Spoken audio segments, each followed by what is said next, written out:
faire une bénédiction pour la Torah que l'on a l'habitude de faire tous les matins. Une très très belle bracha qui demande à ce qu'on remercie Hachem en fait de nous avoir donné la Torah, de nous avoir donné cette chance, ce mérite. Et en fait on insiste sur le fait que notre élection, le choix du peuple d'Israël, c'est un choix qui consiste dans le fait d'avoir donné la Torah à Israël. Et cette bracha est très très belle. Vous savez que lorsqu'on a terminé de lire la Torah, lorsqu'on monte à la Torah, il y a aussi une bracha après. On fait une bracha avant, une bracha après. Alors j'aurais aimé faire cette bracha à la fin du shiur, mais on va la faire avant quand même. En tout cas dans l'idée, c'est quasiment la même bracha, sauf qu'il y a un verbe qui va changer avec la bracha d'avant. Quand on monte à la Torah, on dit que Dieu nous a donné la Torah. Et quand on a fini, on dit que Dieu a nata, il a enraciné la Torah. Et voilà ce qui se passe entre le moment où on a reçu la Torah, au moment où on l'étudie, et ce qui se passe après. Parfois on étudie la Torah comme un texte qu'on en a lu, comme ça, qu'on est passé, ça nous fait une petite connaissance. Et en fait, on n'a pas reçu la Torah à ce moment-là, même si on la retient. Lorsque la Torah que l'on a reçue du mot Nathan devient Nata, c'est enraciné en nous. Alors là, la Torah, effectivement, c'est un véritable don. Et là, nous sommes vraiment devenus Israël. C'est-à-dire que là, notre Bechira, le choix qu'Hachem a fait de nous, Asher Bachar Banu, prend tout son sens. Alors, mon souhait, Bezrat Hachem, c'est que la chance extraordinaire, le mérite extraordinaire que l'on a eu d'écouter les unes et les autres des mots de Torah qui sont plus beaux les uns que les autres, ce soit d'une part un don, c'est un cadeau qui nous a été fait aux uns et aux autres, on a tous profité. Je dis bien qu'il nous a été fait parce que moi-même j'ai profité considérablement, mais que ça ne reste pas juste un don, vous savez, un livre qu'on range dans une étagère, très sympathique, et puis voilà, il est dans l'étagère. Que ce soit une graine qui soit plantée dans nos cœurs, et que Bezrat Hachem, ça fasse des arbres, des fruits, et que cette Torah soit une Torah de vie qui justifie notre élection. Alors on va passer à un sujet qui est... Alors je ne sais plus où est mon livre par contre. Qui est peu étudié, qui est l'ordre des tribus. Mais c'est pas ça.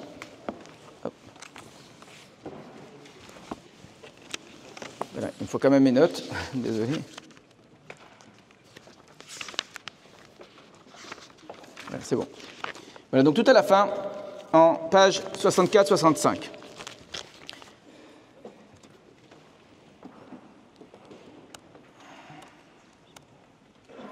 Donc ce que vous avez devant vous, c'est l'organisation du campement d'Israël dans le désert tel qu'il apparaît dans le texte du Sefer Bamidbar. Il faut vous imaginer ici les enfants d'Israël qui campent tout autour du Mishkan, donc du tabernacle dans lequel se trouve la Torah, avec une orientation, on a le nord vers le haut, c'est-à-dire que vous avez à droite l'est, donc ce n'est pas l'ordre de la Torah. La Torah, comme on l'avait vu ce Shabbat, pour ceux qui ont assisté au show du Rav Bazak, la droite et la gauche ne sont pas dans ce sens-là. Donc j'ai pris ici la forme habituelle, c'est-à-dire ce à quoi nous sommes habitués. Vous avez Yehuda, Issachar et Zvouloun qui sont à l'est, etc. Quelle logique il y a à cette organisation? Pourquoi telle tribu se trouve à tel endroit, etc. Il y a énormément d'explications qui ont été données dans l'histoire. Je vais essayer de vous montrer ici qu'il y a une logique qui n'est pas particulière en fait à ce campement-là. Et là on est face à un critère de validité ou de justesse d'un commentaire qui est intéressant en tant que tel, me semble-t-il. Il y a très souvent toutes sortes de phénomènes, de particularités dans un texte, ou dans plusieurs textes, dans tout le Tanakh, et à chaque endroit, on va donner une explication. Ben, ça, c'est pour ça, et puis ça, c'est pour autre chose, etc. Et parfois, il y a des commentaires qui sont capables de tout vous expliquer avec la même logique. Évidemment, ça paraît beaucoup plus valable, beaucoup plus juste, ce qui n'exclut pas non plus les autres, c'est-à-dire on a une base, une trame qui est une sorte de système qui explique l'ensemble. Et de la même manière, pour les mêmes raisons que j'ai expliqué A, j'explique B, j'explique C, etc., etc. Maintenant, il n'empêche qu'à part cela, A, B et C peuvent porter d'autres significations. Ici, en fait, la question qui se pose, c'est l'ordre des tribus. Qu'est-ce qui justifie l'ordre des tribus? Or, la question de l'ordre des tribus n'est pas du tout particulière au campement. La même question va se poser à chaque fois que vous avez un ordre des tribus dans la Torah. Et regardez dans votre feuille, vous avez dans la Torah 15 ordres des tribus. Quasiment aucun ne ressemble à l'autre, si ce n'est, je vais vous dire tout de suite les seuls qui sont exactement les mêmes, 8, 9 et 10. Ce sont les seuls ordres qui sont exactement les mêmes, qui sont en fait liés à l'image que vous avez devant vous, c'est-à-dire l'ordre qui correspond au campement des enfants d'Israël dans le désert, vous avez en tête de l'ordre, on peut regarder tout de suite le 8. Donc ceux qui résident à l'est sont donc Degel Machane Yehuda, donc d'abord. Ensuite Issachar, donc l'ordre qui est le même 3 fois dans la Torah, et c'est le seul encore une fois qui est reproduit exactement à l'identique, c'est Yehuda, Issachar, Zvulun, Reuven, Shimon, Gad, Ephraim, Ménaché, Binyamin, Dan, Asher, Naphtali. Alors, si vous avez en tête l'ordre des naissances, dans quel ordre ils sont nés, ce n'est pas du tout l'ordre des naissances qu'on a en face de soi. Donc, cet ordre-là, c'est un ordre parmi tous les autres. Et dans les autres aussi, il faudrait expliquer pourquoi celui-ci est avant l'autre, etc. Et donc, si je trouve une explication qui n'est valable que pour le campement, je serais bien embêté pour les autres. Alors, pourquoi dans un autre cas, c'est Ménaché avant Ephraim, ou Ephraim avant Ménaché? Pourquoi Zevulun, il est placé plus loin? Pourquoi Gad est avancé, etc., etc. Alors, en vérité, c'est un exercice extrêmement difficile, parce que je pense que jusqu'à aujourd'hui, on n'est peut-être pas capable d'expliquer tout et entièrement, mais il y a beaucoup de commentateurs qui ont avancé dans ce sens-là. Je cite en particulier un Rav Meir Grossman qui a travaillé là-dessus.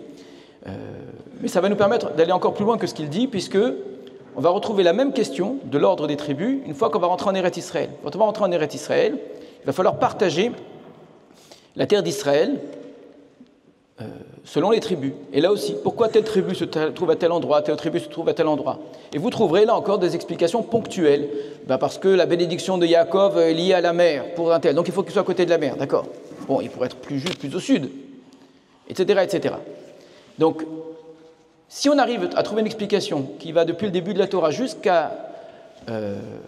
partage de la terre d'Israël, et qui pour les mêmes raisons, selon la même logique, on pourrait presque dire selon les mêmes règles du jeu, comme un jeu, eh bien, explique le tout, on est probablement, à mon avis, vers une raison qui est pshat. Et ce qui est extraordinaire, moi c'est ce qui m'intéresse beaucoup quand j'étudie, on en a beaucoup entendu cela hier et aujourd'hui dans l'étude pshat de la Torah, et ça, j'insiste beaucoup, c'est également un élément sur lequel j'insistais durant les shiurim en Tishri. Il existe un implicite du pshat. Un implicite du pshat, c'est-à-dire que très souvent on croit qu'une idée cachée dans la Torah est nécessairement une idée du drash. Le drash, le midrash, effectivement, va nous dire quelque chose qui n'est pas écrit, bien sûr. Mais le pshat aussi nous dit quelque chose qui n'est pas écrit. Il y a un implicite du pshat et on en a entendu beaucoup aujourd'hui, sans faire appel au midrash. Alors quelle est la différence finalement? Alors si on comprend le midrash comme étant ce qui n'est pas écrit, alors c'est plus du pshat. C'est qu'en fait, le pshat, c'est une des définitions évidemment, mais c'est celle que ici, personnellement, je suis. On appellera pshat lorsqu'on utilise strictement rien d'autre que le texte. Si grâce au texte, et uniquement grâce au texte, sans faire intervenir aucun élément extérieur au texte, j'arrive à une déduction, eh bien qu'en fait je suis encore dans du pshat, même si en vérité ça n'a pas été dit. Et donc il y aura une autre question par la suite, mais alors pourquoi c'est pas dit? Pourquoi on ne dit pas les choses? Pourquoi l'implicite, qui souvent porte les messages les plus importants, n'est pas dit? Je ne sais pas si on arrivera jusqu'au bout, en tout cas c'est un sujet qu'on a déjà traité en Tishri. Alors pourquoi les tribus sont-elles placées dans cet ordre? Et qu'est-ce qui justifie le choix des 4 tribus chefs? Alors les 4 tribus chefs, vous les voyez, c'est Yehuda, avec le drapeau qui se trouve à l'est, Reuven au sud avec un drapeau, Ephraim, j'ai mis un drapeau également, qui se trouve à l'ouest, et Dan au nord. Alors, pour comprendre tout cela, il faut en fait étudier toute la Torah. Alors, je vais donner une image. Tout à l'heure, on a fait une photo de groupe. On a même fait 2 photos de groupe. Imaginez-vous, Bezrat Hashem, c'est mon rêve, qu'on fasse des Yemei Ayun tous les ans. Ici, ailleurs, à Yerushalayim, tous ensemble. Et chaque année, on fait une photo de groupe. À supposer qu'on ait les mêmes organisateurs, etc., et les mêmes intervenants, et pourquoi pas d'autres intervenants. Si on compare les photos de groupe d'année en année, il y aura des différences. Prenez un autre exemple. Imaginez-vous une table à laquelle sont invités tous les membres de la famille, la même famille. Donc le papa, la maman, les enfants, etc. Et vous prenez la photo tous les ans de l'emplacement des uns et des autres autour de la table. Alors quand ils sont tout petits, il n'y a pas tout le monde qui est encore là, mais à fur et à mesure qu'ils grandissent, et puis ensuite quand ils grandissent et qu'ils se marient, et qu'ensuite qu'ils viennent avec leur femme. Et puis, si vous comparez, évidemment que ça a du sens. Encore un autre exemple, il y a ce qu'on appelle un chef de protocole. Quand on assiste à une cérémonie officielle, on va dire vous vous placez là et pas là, etc. etc. Comparez d'année en année la photo du protocole et où se trouve chacun, il y a des changements. Oui, il était député l'année dernière, il n'est plus député, mais il en fait encore partie de l'opposition, etc. En fonction de la place de chacun dans la famille, dans le groupe, de celui qui est absent, de celui qui est fâché, de celui qui est revenu, etc., l'ordre change. Et donc, les différents ordres des enfants d'Israël dans la Torah, jusqu'à l'entrée en Eretz Israël, sont des images, en fait, de tout ce que je viens de vous dire, c'est-à-dire de tous les éléments qui vont justifier un ordre. Il n'y a pas un seul élément, il n'y a pas une seule raison. Il y a l'ordre des naissances, qui est le plus grand. Alors, on peut imaginer qu'on va mettre dans l'ordre qui est le plus grand. Mais il peut y avoir d'autres raisons qui vont justifier pourquoi est-ce qu'on a un ordre. Et ces différentes raisons, parfois on insistera plus sur l'une que sur l'autre, et en fonction de cela, eh bien, l'ordre va changer. Alors, les critères essentiels de la hiérarchie, un, c'est l'ordre des naissances, qui est né en premier. Et ça, on sait que c'est très important dans la Torah, c'est la question du Bechor, qui est premier-né. Donc, le premier-né passe avant les autres. Mais si le premier-né passe avant les autres, le deuxième passe avant le troisième passe avant le quatrième. Très bien. Mais quand même, quand j'ai une famille avec plusieurs mamans, je pourrais très bien ne pas tenir compte des autres premiers-nés et n'avoir qu'un ordre de naissance, ou bien tenir compte des différents premiers-nés, et chaque premier-né de chaque maman va avoir une carte en plus, il a un petit bonus si vous voulez. Alors ça va être compliqué parce qu'il est peut-être en quatrième ou en cinquième dans l'ordre de la naissance, mais il est quand même Bechor. Alors où est-ce que je vais le mettre? Vous voyez, on est ici face à deux critères qui s'opposent, l'un l'ordre de naissance, l'autre le premier-né. Est-ce qu'on est fils de femme ou fils de servante également? Ça va jouer. La servante passe après la femme. Et puis la préférence affective, qui est le chouchou? La Torah nous dit clairement que Yaakov préférait Yosef. Le mérite. Qui a mérité ou qui a démérité. Et on aura près de soi celui qu'on a envie de mettre en avant parce qu'il a agi de manière extraordinaire, parce qu'il mérite là, c'est une sorte de lui donner une valeur. Et au contraire, celui avec lequel on est fâché, eh bien, on le met un peu plus loin. Donc le livre de Bereshit. Ce tableau, c'est celui qu'il faut connaître par cœur. Il est très facile à retenir. C'est un tableau dans lequel vous avez et l'ordre des naissances et aussi les familles. Donc, on a dans les enfants de Léa, Reuven, Shimon, Lévi, Yehuda, et Rachel, voyant qu'elle n'avait pas d'enfant, elle va donner sa servante, et on va avoir comme enfants Dan et Naphtali, qui sont les enfants de la servante de Rachel, qui sont comme les enfants de Rachel. Ensuite, Léa donne sa servante, il y a Gad et Zilpa qui naissent, et Gad et Asher, pardon, et enfin, de manière surprenante, dans le texte de la Torah, en vérité, on ne s'y attend pas du tout. Voilà que Léa a à nouveau des enfants, c'est après une histoire de Doudaïm, et naissent Issachar et Zvulun. Après tout cela seulement, Rachel a des enfants, Yosef et Binyamin. Donc retenez bien ce tableau, il va être un des éléments, ce n'est pas le seul, autrement on n'aurait pas tous ces ordres différents, qui va justifier l'ensemble de l'ordre des naissances. Dans ce tableau-là, vous avez ici les Bechorot, les premiers-nés, qui, étant premiers-nés, eh bien, sont censés avoir une sorte de petit plus. Donc on va prendre Dan par exemple. Dan, c'est le deuxième premier-né. Donc il est né après Reuven, Shimon, Lévi, Yehuda. Alors est-ce que je vais le placer après Reuven, Lévi, Yehuda, c'est tout, parce qu'il est né après, ou bien est-ce que je vais le placer avant Shimon? Peut-être que je mettrai deux premiers-nés, Reuven et Shimon. Et Gad la même chose. Maintenant en même temps, ils sont aussi fils de servantes. Il s'avère, à travers le livre de Bereshit, qu'on a un autre premier-né qui joue un rôle très important, qui est choisi dès la naissance comme étant le premier-né, c'est l'avant-dernier en fait de l'histoire, c'est Yosef. Donc Yaakov intervient dans cet ordre des naissances, intervient dans cet ordre des premiers-nés, et va faire un choix. Moi, la carte que je mets en avant, c'est Yosef. Donc je me retrouve avec deux premiers-nés essentiels. Le premier-né naturel, Reuven, fils de Léa, le premier-né préféré, Yosef, qui évidemment va passer avant Dan et Gad, et à plus forte raison, avant tous les autres. Les méritants. Alors, qui sont les méritants? On a la faute de Reuven, et vous avez ici un tableau qui va vous raconter, enfin, qui ne va pas raconter du tout, non, qui va rappeler les différentes fautes qu'il y a dans le livre de Bereshit. On ne va pas s'attarder, on n'a pas le temps d'expliquer ces fautes, juste savoir qu'il y a une faute de Reuven. On va rentrer dans le Peshat ou pas dans le Midrash, peu importe. Reuven a fauté en relation avec la concubine de son père, avec Bila. Ce qui pose un problème. Donc il y a ici un démérite de la part de Reuven. Mais il n'y a pas que Reuven, Shimon et Lévi aussi. Shimon et Lévi ont fait quelque chose qui est très courageux. Ils ont voulu défendre l'honneur de leur sœur. Et quand on lit l'histoire, on ne sait pas d'ailleurs vraiment est-ce que c'est bien ou c'est mal. Il va falloir attendre la fin de l'histoire. Lorsque, à la fin du livre de Bereshit, Yaakov va bénir ses enfants, il ne va pas bénir Shimon et Lévi. Au contraire, il va leur rappeler cet acte-là comme étant un reproche. Donc il y a une violence chez eux. Donc, je les ai barrés, vous le voyez ici, tout en haut. Shimon et Lévi. Donc c'est dommage, je ne sais pas comment on enlève ça. Hop. Voilà. Rouven, d'une certaine façon, est barré dans le sens que son mérite qu'il avait, non pas son mérite, c'était pas un mérite, cette qualité qu'il avait d'être premier, eh bien, est entachée par une faute qu'il a commise. Shimon et Lévi aussi.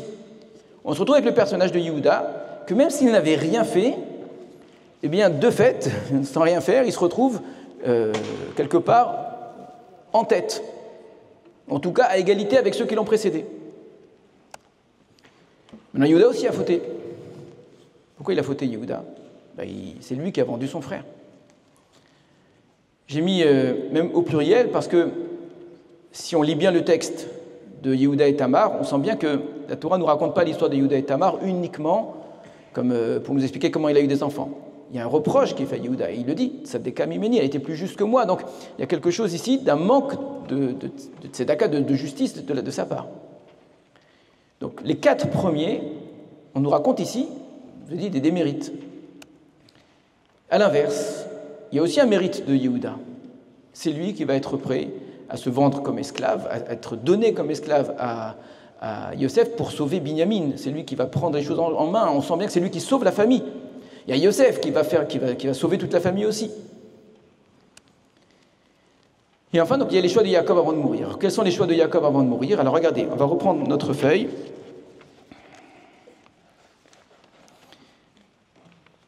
Et donc on a l'ordre des naissances, c'est celui que vous avez, c'est celui qui apparaît en numéro 1.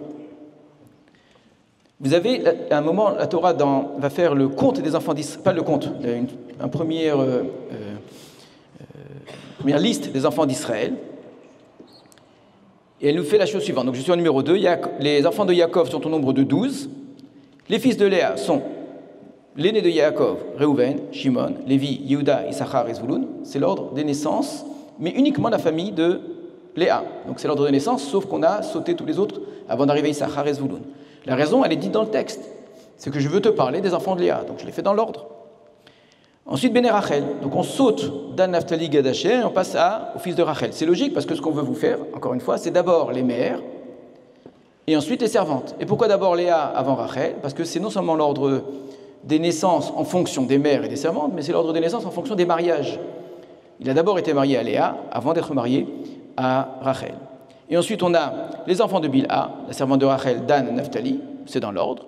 Et les enfants de Zilpa, c'est dans l'ordre Gad et Asher. Donc ce deuxième ordre, c'est un ordre qui change par rapport à l'ordre de naissance en mettant Yosef et Binyamin plus haut, parce qu'on a voulu mettre les mères, et en mettant tous les enfants de Léa ensemble. Un ordre très logique. L'ordre suivant, ceux qui descendent en Égypte, voilà ceux qui descendent en Égypte.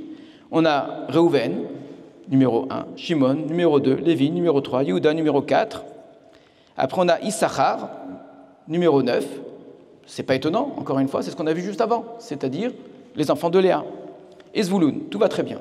Et les Béné Léa sont les enfants de Léa. Ils sont au nombre de 33. Ensuite, les enfants de Gad, les enfants de Asher. Donc on ne respecte pas la liste précédente. Cette fois-ci, on nous donne la servante de Léa. Donc on a donné Léa, sa servante, Gad et Asher. Après, on a les enfants de Zilpa, c'est-à-dire la servante de Rachel. Excusez-moi. Oui, c'est ça. Excusez-moi, les enfants de Zilpa, la servante de Léa. Ensuite, les enfants de Rachel et les enfants de Bilha, qui sont les enfants de la servante de Rachel. Donc, ce qu'on a fait dans cet ordre-là, c'est pas encore le précédent, c'est Léa et sa servante, Rachel et sa servante. Pourquoi est-ce qu'on n'a pas mis les mères et ensuite les servantes? C'était la logique qui précédait. Alors, une raison très simpliste peut-être, c'est le nombre. Léa, ils sont 33, Zilpa, 16, Rachel, 14, Bilha, 7. Donc en fait, c'est un ordre qui est un ordre aussi décroissant. C'est peut-être pas suffisant, mais c'est un élément parmi tant d'autres qui peut permettre d'expliquer cet ordre-là. On continue. Quand on arrive à la bracha de Yaakov, justement, que fait Yaakov? Il va changer quelques petits éléments. Donc, Réhouven, Bechori, Ata. Réhouven, tu es mon premier, numéro 1. Shimon et Lévi, numéro 2, numéro 3. Ce sont des frères, il les critique. Yehuda, numéro 4, tout va très bien. Et là, on a Zvouloun, on aurait dû avoir Issachar. Et ensuite Issachar. Zvouloun et Issachar sont inversés. Très étonnant. Après, j'ai Dan. Alors, dans l'ordre des naissances, Dan vient après les premiers enfants de Léa. Donc, il est plus grand que les autres. Ensuite, j'ai Gad. Bon, et où est passé Naphtali? Ensuite, j'ai Asher, qui vient après Gad. Et après, j'ai Naphtali. Donc, on a un mélange complet des enfants des servantes. Donc, j'ai les enfants de Léa. Dans les enfants de Léa, j'ai une inversion entre Issachar et Zvouloun. J'ai les enfants des servantes dans un désordre assez étonnant. Dan, Gad, Asher et Naphtali. Je répète, Dan, Gad, donc les premiers-nés. Et ensuite, bon, pourquoi pas, tu me mets les premiers-nés des servantes. Et après, tu me mets Asher et Naphtali. Pourquoi tu ne mets pas Naphtali et Asher? C'est très étrange. Ensuite, on a Yosef, et pas Ephraim et Ménaché. Alors, d'après ce qu'on a vu avant, il n'y a pas de raison, on n'a jamais vu nous Ephraim et Ménaché, sauf qu'à ce moment de la Torah, dans la bénédiction de Yaakov, Yaakov a séparé Yosef en deux, en Ephraim et Ménaché, donc il aurait dû dire Ephraim et Ménaché. Lui-même a dit, auparavant, qu'Ephraim et Ménaché sont considérés comme deux de ses enfants. Il n'en tient pas compte personnellement quand il fait la propre bracha de ses enfants. Et enfin, Binyamin. Alors, comment expliquer ce désordre en partie, évidemment. Il y a quand même un ordre général. On a les enfants de Léa au début, les enfants de Rachel à la fin. On a un ordre de naissance. On a surtout un mélange un petit peu dans les enfants des servantes. Alors, il s'est passé quelque chose auquel on ne fait pas attention.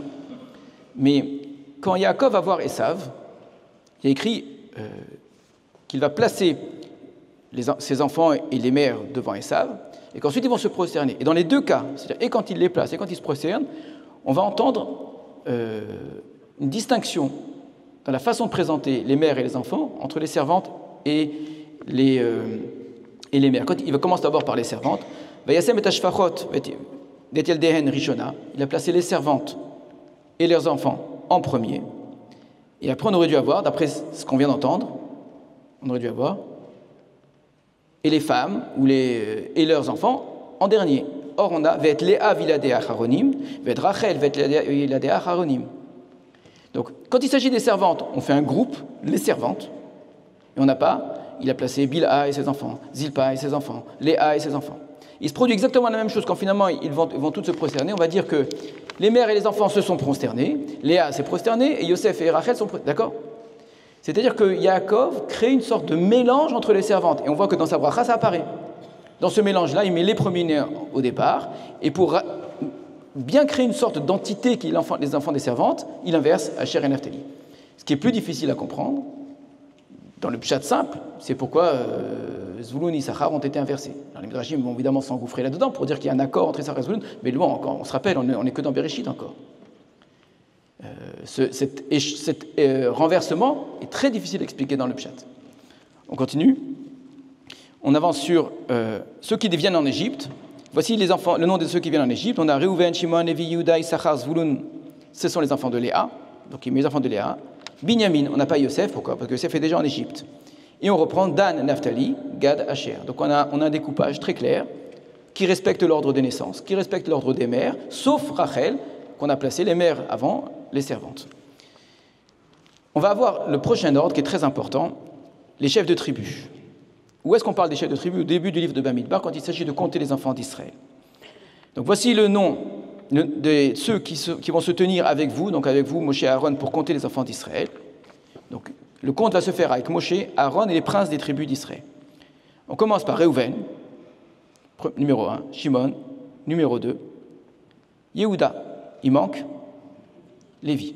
Alors vous allez me dire, bah oui, c'est évident qu'il manque Lévi. Pourquoi c'est évident qu'il manque Lévi? Parce qu'il est compté à part, sauf qu'au début de Bamidbar, on ne le sait pas encore. Ça va être dit quelques prakim plus tôt. Ce qui veut dire que quand Hachem dira à Moshe, tu dois compter les enfants de Lévi, etc., il l'a déjà compris Moshe par une omission. Quand Hachem lui dit, avec eux tu compteras, il n'a pas dit Lévi sans ne rien dire. En fait, Hachem a dit à Moshe que Lévi ne compte pas. Ne compte pas.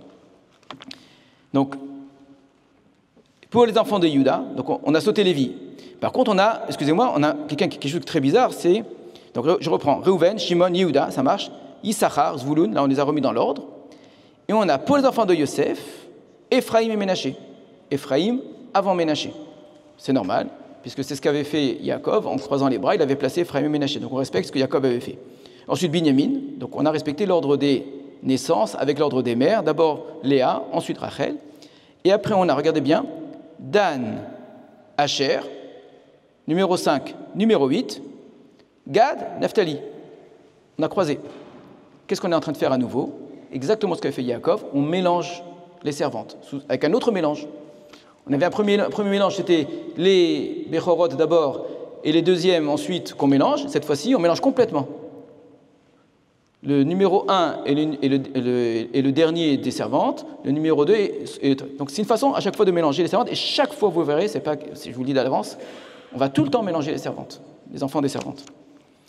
On passe au numéro 7, le premier compte des enfants d'Israël, qui ressemble un peu au précédent, Reuven, Shimon, Gad.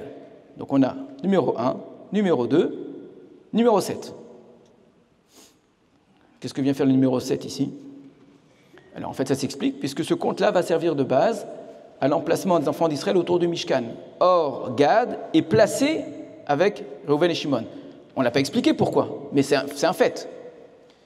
De fait, Gad est placé avec Reuven et Shimon, donc le compte des enfants d'Israël prévoit déjà l'emplacement de Gad avec Reuven et Shimon. Et c'est vrai également pour la suite, le compte des enfants d'Israël va se faire selon les groupes de trois tribus à l'est, etc. On a placé en premier par contre le sud cette fois-ci, Reuven, Shimon et Gad. C'est-à-dire qu'on a gardé un petit peu quelque chose de l'ordre du départ, qui est un ordre dans lequel le premier-né c'est Reuven, c'est les enfants de Léa. Mais on a mis Gad avec. On va expliquer tout de suite en fait qu'est-ce que vient faire Gad ici. Reuven, Shimon, Gad, je continue. Yehuda, Issachar, Zevulun, c'est trois tribus qui sont à l'est. Yosef, qu'on a Ephraïm, Ménaché, Binyamin, les trois tribus qui sont à l'ouest. Et en fait, on va voir les tribus du nord, Dan, Asher, Naphtali. Encore une fois, on n'a pas respecté l'ordre de naissance quand il s'agit des servantes. Si on avait respecté l'ordre de naissance, on aurait dû avoir Dan, Naphtali, Asher. Chaque fois, ce sera fait exprès, il y aura un mélange. On a mis Dan en premier parce que c'est le Bechor, c'est le Dégel, et après, on inverse. Alors, qu'est-ce qui s'est passé avec Gad? Comment Gad se retrouvé en numéro 3 de la famille alors qu'il était numéro 7? La réponse est très simple. C'est l'Ibn Ezra qui la donne, qui va dire la chose suivante, c'est qu'en fait, il nous faut 3 personnes à l'est, enfin, 3 tribus à l'est, 3 tribus au sud, 3 tribus à l'ouest, 3 tribus au nord. Les 3 tribus qui vont être au sud sont celles qui sont liées à Réhouven. Donc dans l'ordre, Réhouven, Shimon, on aurait dû avoir Lévi. Or, Lévi n'est plus une tribu d'Israël. Ça, il va falloir l'expliquer. Mais de fait, c'est plus une tribu d'Israël. On a vu son absence, son omission juste avant dans les Nessim, dans les princes. Donc la place est vacante. Donc Réhouven se retrouve avec une place vacante. Qui est-ce qu'on va mettre avec Réhouven et Shimon? Alors on ne va pas mettre Yosef, Ephraïm et Ménaché. Ce seraient les subordonnés à Réhouven et Shimon. Il faut que Yosef ait sa propre place. Et on ne va pas mettre Binyamin. Binyamin, c'est le frère de Yosef. Alors il nous reste Dan. On n'a qu'à mettre Dan. Si on met Dan avec Réhouven et Shimon, Dan n'aura pas la chance, le mérite d'être lui-même un chef, alors qu'il est premier-né. Et c'est le premier-né des servantes. Donc Dan, on est obligé de lui laisser sa place. Donc le seul qui va nous rester, ça va être Gad, Asher, Naphtali. Gad, l'aîné de la servante de Léa, se retrouve avec Léa. Donc vous voyez comment Gad est monté en grade, si vous voulez, parce que d'une part, il n'a pas cette chance d'avoir lui-même un dégel. Il aurait pu avoir un dégel à lui tout seul, puisqu'il est Bechor. Mais en lot de compensation, on va mettre Gad avec Réhouven et Shimon.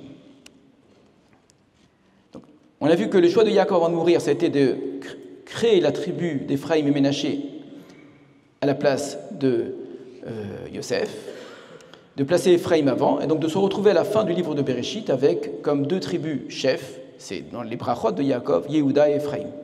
Réhouven, Shimon et Lévi, on a dit, ont démérité. Yehuda a fauté, mais il y a une teshuva extraordinaire de Yehuda. Et Ephraïm, c'est celui qui remplace Yosef et que, clairement, Yaakov a choisi. Donc on a 2 aînés potentiellement forts qui créent une tension à l'intérieur du peuple d'Israël. Dans le livre de Shemot, qu'est-ce qui s'est passé? Qu'est-ce qui a été choisi pour faire sortir le peuple d'Israël d'Égypte? Logiquement, Hachem aurait pu choisir quelqu'un, la tribu de Reuven, l'aîné, la tribu de Shimon. Et vous comprendrez très bien maintenant quelque chose qui est très étonnant. Parashat Vaera, on nous fait une généalogie, une généalogie qui est coupée. On nous donne les enfants de Reuven, les enfants de Shimon, les enfants de Lévi, donc numéro 1, numéro 2, numéro 3, et on descend jusqu'à Moshe et Aaron, et même jusqu'à Pinchas. Et puis on s'arrête. De deux choses l'une. Ou tu veux me donner que la lignée qui m'amène à Moshe et Aaron, enseigne-moi les enfants de Lévi. Et comme ça, je sais, Hem Abdaberim, c'est eux qui parlent. Pourquoi tu m'enseignes Reuven et Shimon? Alors tu veux me donner les enfants d'Israël? Dans ce cas-là, continue, fais-moi la suite. À quoi ça sert de mettre en avant la tribu de Reuven, la tribu de Shimon, pour s'arrêter à la tribu de Lévi? Ma lecture là-dessus, c'est qu'en fait, c'est une façon de passer en revue tous ceux qui auraient pu et auraient dû normalement agir et être à la hauteur de faire sortir les enfants d'Israël d'Égypte. On est en Égypte, la situation est très difficile. Il faut que quelqu'un se lève et soit prêt à sauver ce peuple le jour où Hachem aura décidé de le sauver. Personne de la tribu de Reuven n'était apte. Personne de la tribu de Shimon n'était apte. Vayeler ish mi bet Lévi, mais un homme de la tribu de Lévi, la tribu, entre guillemets, je dis, c'est pas un terme juste, mais je fais exprès, tribu maudite. Elle n'a pas été maudite, c'est pas une malédiction qu'a fait Yaakov. Mais Shimon et Lévi ont été mis de côté. Donc c'est une tribu qui porte avec Shimon un fardeau qui est lourd. Elle porte une sorte de destin négatif. Donc on aurait pu se dire, c'est pas pour moi.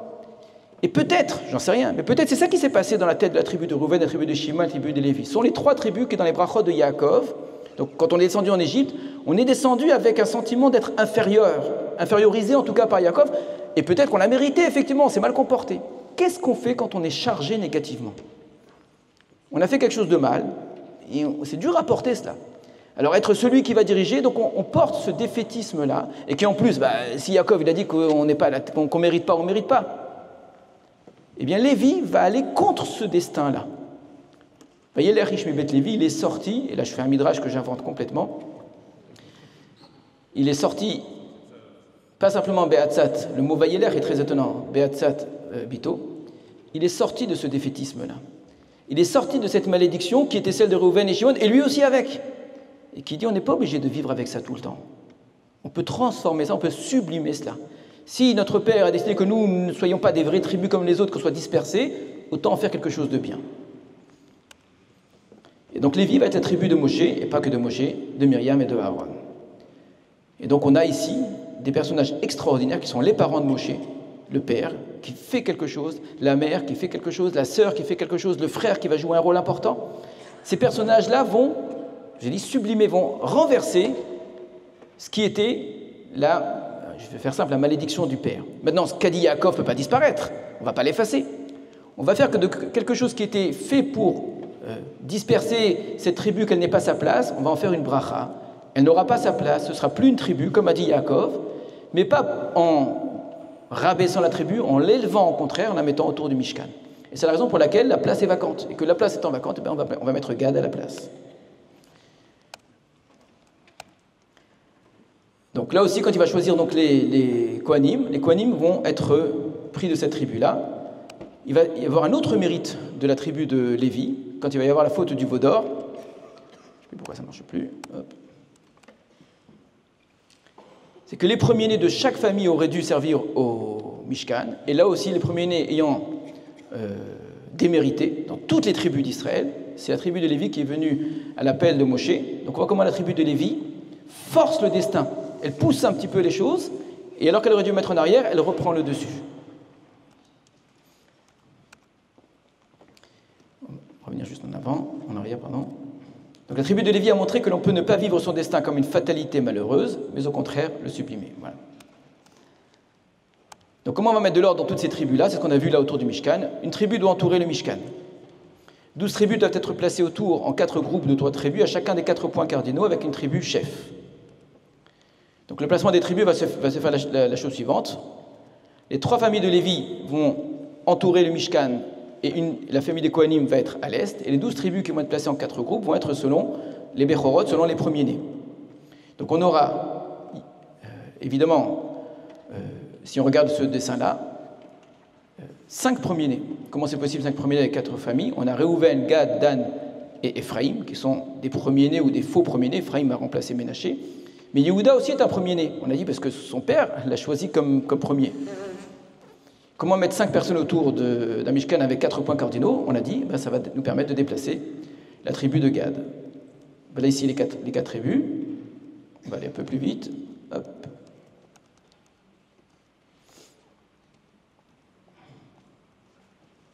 Tout ça, je vous l'expliquer rapidement. Alors, qu'est-ce qui se passe maintenant dans le livre de Bamidbar? Là, on a un ordre qui a fixé tout ce qui s'est passé, les naissances, les mères, l'ordre des mariages, l'ordre des mères et servantes, les fautes des uns, les mérites des autres. Il va y avoir encore des choses. La faute des explorateurs, on va mettre en avant 2 tribus en particulier, les 2 seules tribus qui ne vont pas fauter, la tribu de Éphraïm et la tribu de Yehuda. Donc c'est une confirmation, ça ne change pas l'ordre des cartes, hein, parce qu'on savait déjà que ces 2 tribus étaient des tribus chefs. Et la faute de Korach et de son assemblée, dans le tableau, j'ai fait une erreur, j'ai oublié de la mettre, il faut la rajouter, dans le tableau numéro 18. La faute de Korach et de son assemblée met en avant quelle tribu? La tribu de Lévi, en partie parce que Moshe est aussi Lévi et les Aaron aussi, mais les Lévim, en tout cas une famille de Lévi, n'est plus vraiment à la hauteur avec Korach, mais pas seulement. La tribu de Réhouven va jouer un rôle considérable dans cette révolte-là. Et là, ça noircit le personnage de Réhouven énormément, déjà dans Bereshit. Ensuite, dans Shemot, il n'a pas su renverser la fatalité. Et dans Bamidbar, il participe, et on comprend très bien en fait pourquoi est-ce qu'il participe à cette révolte. Alors que Lévi, je vous dis, il allait contre la fatalité, il dit « Je dois être différent des autres, que je le sois en étant mieux. Que je le sois en étant au service d'Hachem. Si je n'ai pas ma place parmi les hommes, que je sois plus proche de Dieu. Si je n'ai pas ma place à l'intérieur d'Israël, que je sois au nom d'Hachem. » Très bien. Réhouven, non seulement aurait pu faire cela, Réhouven aurait pu exactement faire pareil en Égypte, il ne l'a pas fait.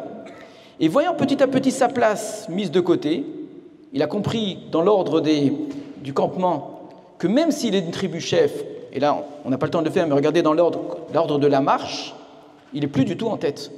On a d'abord Yehuda, Issachar, Zvouloun, et après on a Réhouven, Shimon et Gad. Il est en numéro 4, Réhouven. C'est dur à avaler ça. Et Korach est juste à côté de lui, c'est la tribu de Lévim qui sont à côté.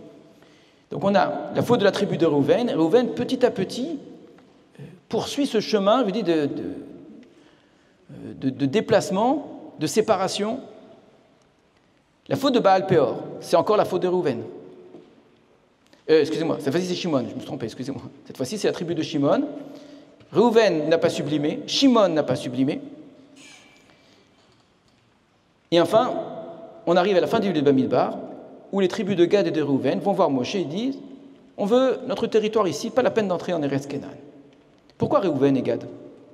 Pourquoi sont ces 2 tribus-là? Alors, ce qui est écrit dans le texte, de manière claire, c'est qu'elles ont énormément de troupeaux. Très bien. Sauf que si on regarde dans l'ordre des enfants d'Israël autour du Mishkan, Réhouven et Gad sont exactement ensemble. C'est le premier-né de Léa et le premier-né de la tribu de Léa. De la servante de Léa, excusez-moi. Donc on a ici 2 premiers-nés, auxquels on peut rajouter l'adjectif. Ils sont où? Des premiers-nés. Comment vous dites? Voilà, des premiers-nés déchus. Pourquoi Réhouven est déchu? Ça on l'a compris. Mais Gad, en quoi il est déchu? Il n'a rien fait de mal. Gad, c'est le seul pour l'instant il n'a rien fait. On n'a rien entendu de lui. Si. Gad aurait dû avoir un dégel. Il aurait dû avoir lui aussi être un chef de tribu quelque part. Parce que Yehuda, qui est numéro 4, est tellement important, il a eu son dégel. Donc Gad ne peut pas se retrouver. On a dit l'autre compensation, tu vas aller avec Réhouven. Donc on met les aînés déchus ensemble. Alors, vous savez, quand il y a une expression qui dit « vaut mieux être à la queue des lions qu'à la tête des renards ». Ça veut dire quoi? Que quand on sent qu'on aimerait être un chef, et on ne comprend pas pourquoi ce n'est pas nous le chef. Donc on a une sorte de complexe comme ça d'infériorité insupportable, il y a des gens qui ne pensent jamais être un chef. Alors on va s'entourer de gens qui sont inférieurs, parce qu'au moins là je suis un chef. Ou bien je vais me mettre dans un sous-groupe, je serai le chef du sous-groupe. Alors c'est ce qui s'est déjà passé. Dans les tribus du Sud, c'est un sous-groupe, la tribu du Sud. Réhouven, c'est lui le chef, et Gad il est à côté de lui. Mais si je suis en dehors d'Eretz Israël, quelque part, je suis dans mon territoire à moi, et là c'est moi le chef.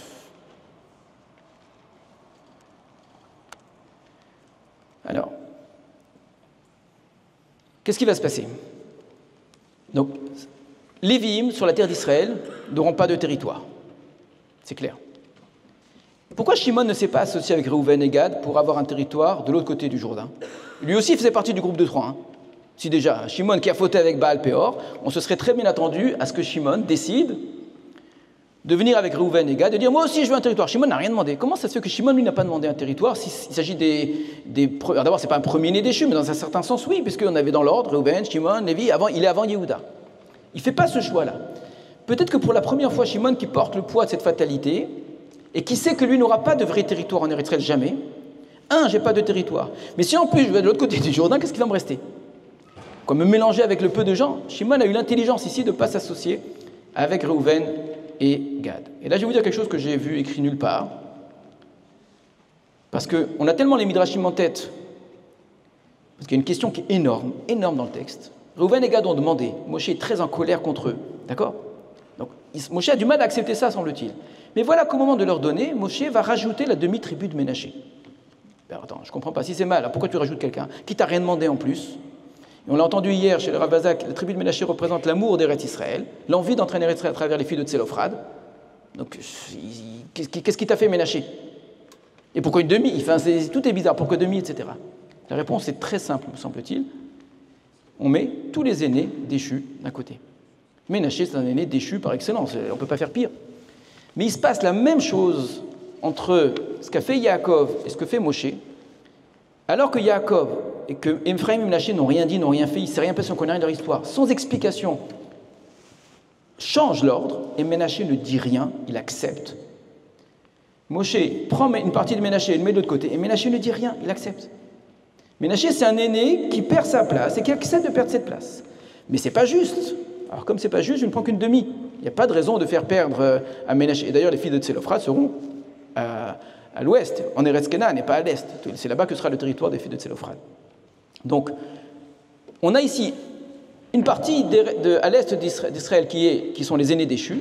Et si vous regardez bien, autour d'eux, vous avez, je commence par le sud, Édom, Moab, Ammon, qui sont aussi des aînés déchus. On a les aînés déchus d'Israël. Donc, en Israël, vous avez une sorte de certains qui sont les premiers, et pourtant, en étant les premiers, sont mis de côté. Mais vous avez un cercle plus grand qui est la famille d'Abraham. La famille d'Abraham, on a eu Esav, qui est l'aîné des aînés, qui aussi a été mis de côté.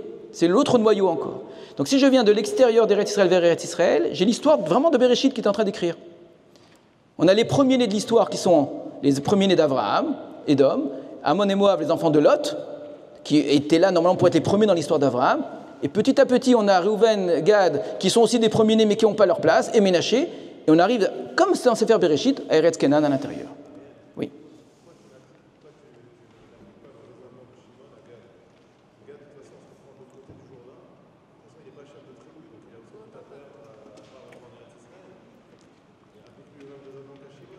Gad, de toute façon, il n'est pas chef, mais vous le verrez dans tous les ordres, Reuven et Gad sont toujours mis ensemble. Par exemple vraiment c'est dommage, mais si vous prenez Argerizim et Areval, comment c'est séparé, là aussi on a un ordre qui est assez étonnant, qui paraît assez simple. On a les enfants des mères d'un côté, les enfants de servants de l'autre côté.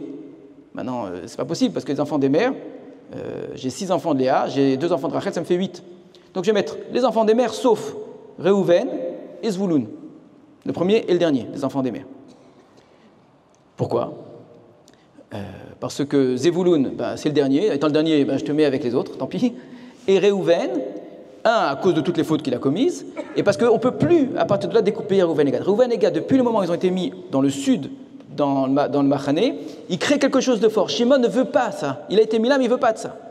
Et vous allez voir qu'il va gagner. Il va gagner d'abord dans le fait d'entrer en Eretz Israël, mais ça c'est normal, c'est pas gagné, c'était prévu comme ça. Alors, ça je voulais expliquer, les aînés déchus. Mais voilà, tout ça sont des aînés déchus. Rajoutez à moi, Ammon, Moab, etc., qui sont encore la préhistoire d'Israël. On continue. Le livre de Yoshua. Le livre de Yoshua, on a vu hier, le Rav Azak, un shiur extraordinaire pour les enseignants. Ça ne marche pas. J'appelle ça hasard et destin.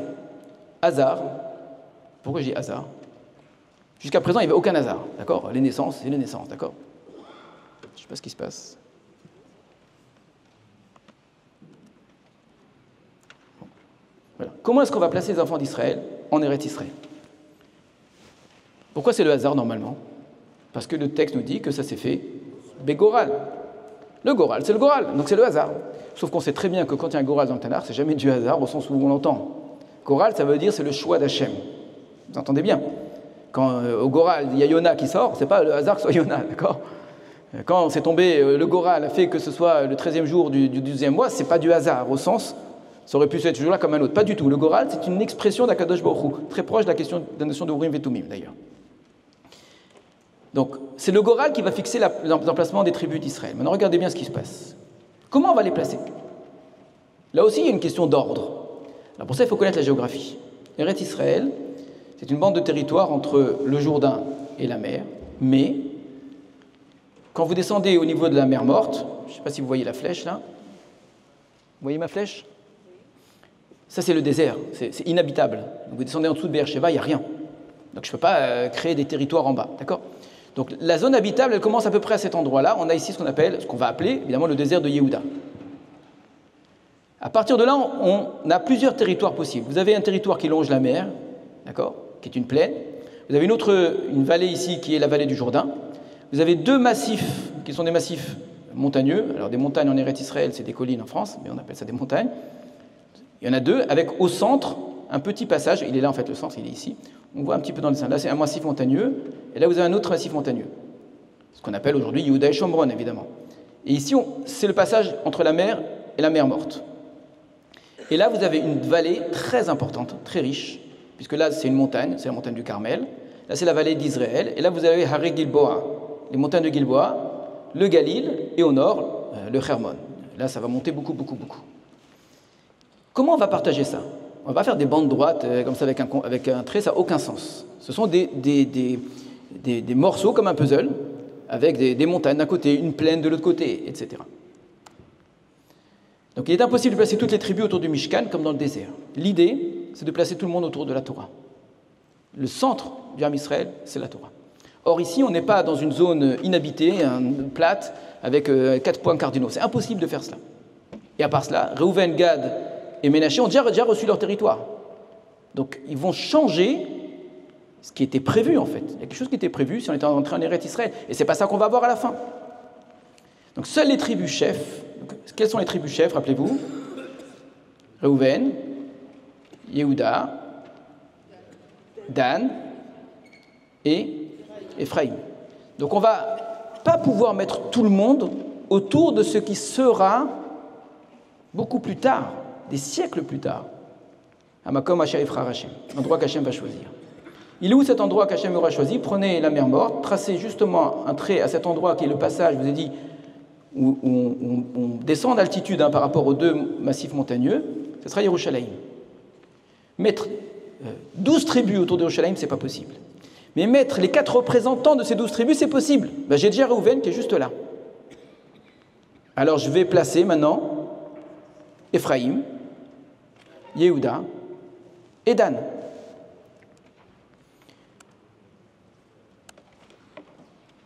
Donc, quelles sont les 2 autres villes importantes? Yerushalayim ne joue aucun rôle à l'époque de Yoshua, ça s'appelle Yevus. Il y a 2 villes très importantes depuis Sefer Bereshit, qui sont Hebron et Shrem. Hebron dans les montagnes du sud et Shrem dans les montagnes du nord. Elles jouent un rôle considérable. Hebron, c'est l'endroit où il y a les Avot qui sont enterrés, et Shrem, c'est là où Yosef est enterré. Shrem a été donné à Yosef, et Hebron a été donné à Kalev. Donc on n'a pas le choix. Kalev est de Yehuda, donc obligatoirement Yehuda sera au sud. Et Shrem a été donné à Yosef, donc obligatoirement, Ephraïm sera au nord de Yerushalayim. Alors, je ne peux pas vous l'affirmer que c'est ça l'explication obligatoire, mais pour moi, c'est la meilleure qui soit. Pour quelle raison? On ne respecte plus du tout les points cardinaux. Yehuda, il était à l'est. Il n'y a aucune raison que Yehuda soit à l'est, c'est pas ça du tout ce qui compte. L'est ne joue pas un rôle important. L'est, dans le désert, c'était par où je vais avancer. Donc c'est une marche. Là, on n'est pas dans une marche, là, il s'agit de s'installer.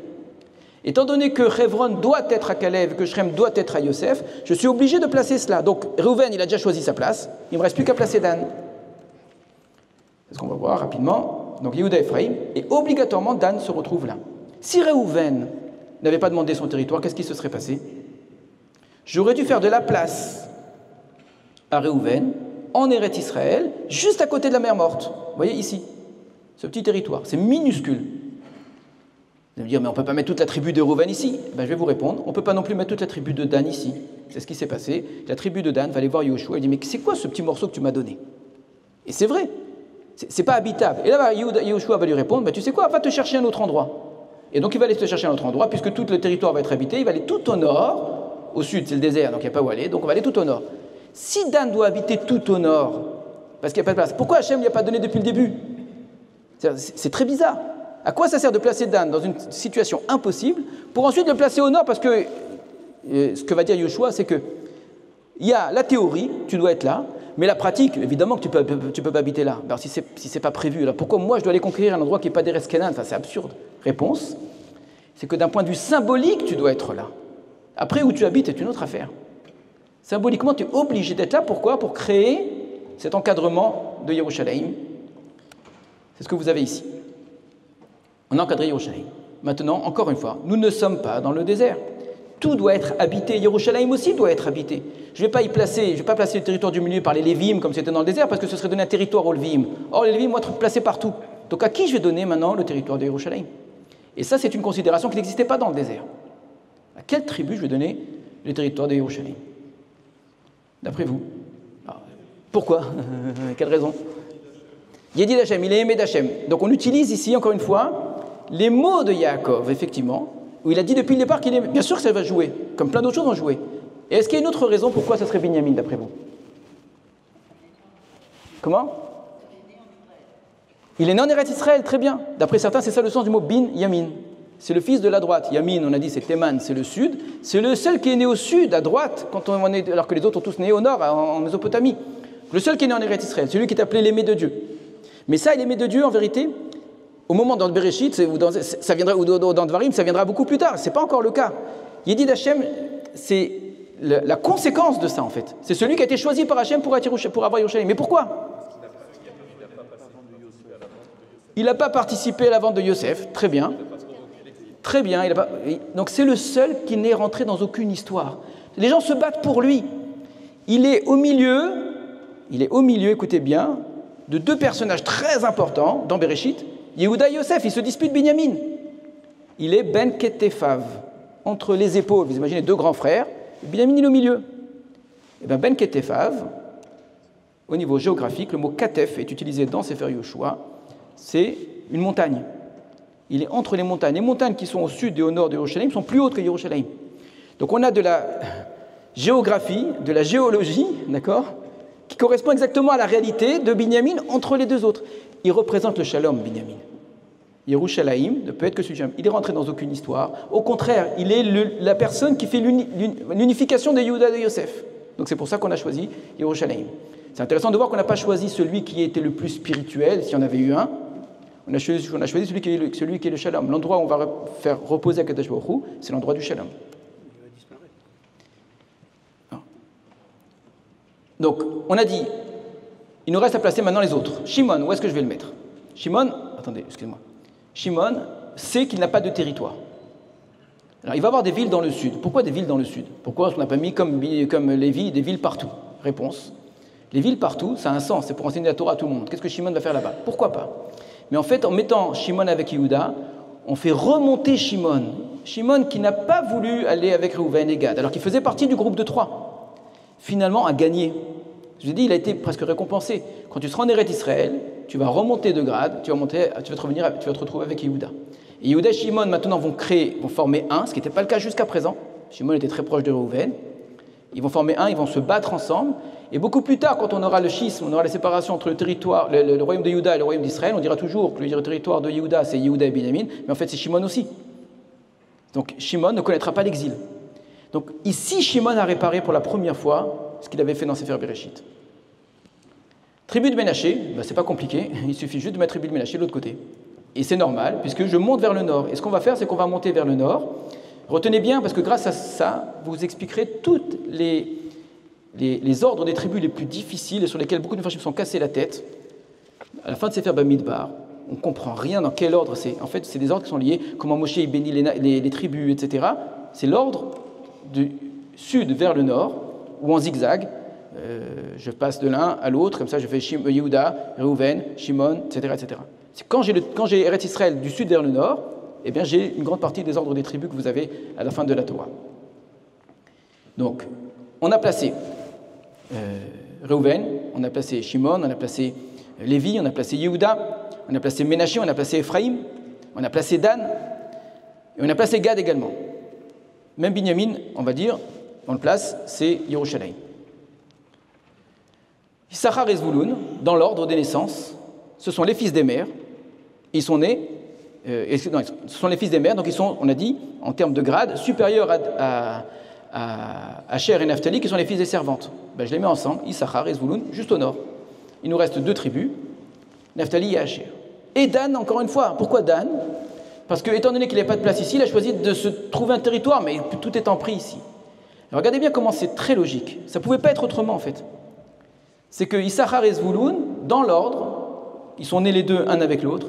Asher et Naphtali sont les 2 fils des servantes. Et on retrouve ce fameux mélange que Jacob nous avait fait depuis le départ. Puisque les premiers-nés, Dan et Gad, sont ici, et ben les 2 autres se retrouvent mélangés, comme on a tout le temps eu.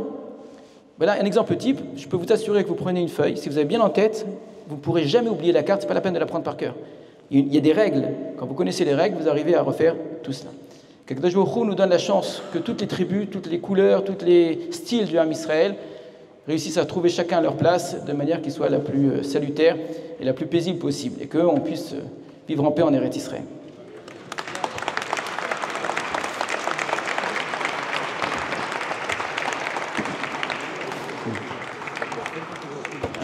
Fait une conclusion du machin. Non, c'est toi. Non. Pas du tout. Non.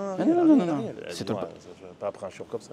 Arrête. Je peux plus rien dire là. Voilà, le grand rabbin me demande de conclure, donc je remercie le grand rabbin. Voilà. Non, il n'y a pas de conclusion, c'est un début. Vraiment, c'est qu'un début. Vous savez, c'est comme la fin de. On a fini la Torah. On commence tout de suite Bereshit. J'aurais voulu qu'on commence le premier Yemiyun. Je disais tout à l'heure à mon épouse, c'était très intense. Pour ceux qui préparaient, etc., on a vécu quelque chose de magnifique. L'équipe, on a eu, nous, je pense que vous l'avez senti, comme c'est des shvatim, on est très différents les uns des autres, on a créé quelque chose ensemble, et ça va durer, je suis sûr que ça va durer très longtemps. Mais avec l'ensemble de ceux qui sont présents, on a vécu quelque chose de grand, et j'ai dit à Arina, on va voir le baby blues après. On a donné naissance à une vie, et après, waouh, on a le sentiment que maintenant on va retomber. On ne va pas retomber, que ce soit le début d'un limoud de Torah, et pas que cela, de Torah chez Birtav, de Torah chez BLP. La première idée que j'avais eue, vous ne le savez pas, j'en ai parlé au grand rabbin il y a quelques années, c'était de faire un Yemiyun Betorah chez BLP. J'ai pas perdu espoir, d'accord. Finalement, pratiquement, c'est ça qui a commencé en premier. Mais j'aimerais aussi que, voilà, il y a un grand avantage à créer un événement autour de l'étude, parce que tout le monde vient étudier, c'est très bien. Il y a un très grand désavantage, c'est qu'après les gens disent, bah voilà, j'ai étudié. Et que c'est événementiel. C'est pas événementiel la Torah. Il n'y a pas un matin où on se lève, on ne doit pas étudier la Torah, et c'est ce que je nous souhaite. Voilà.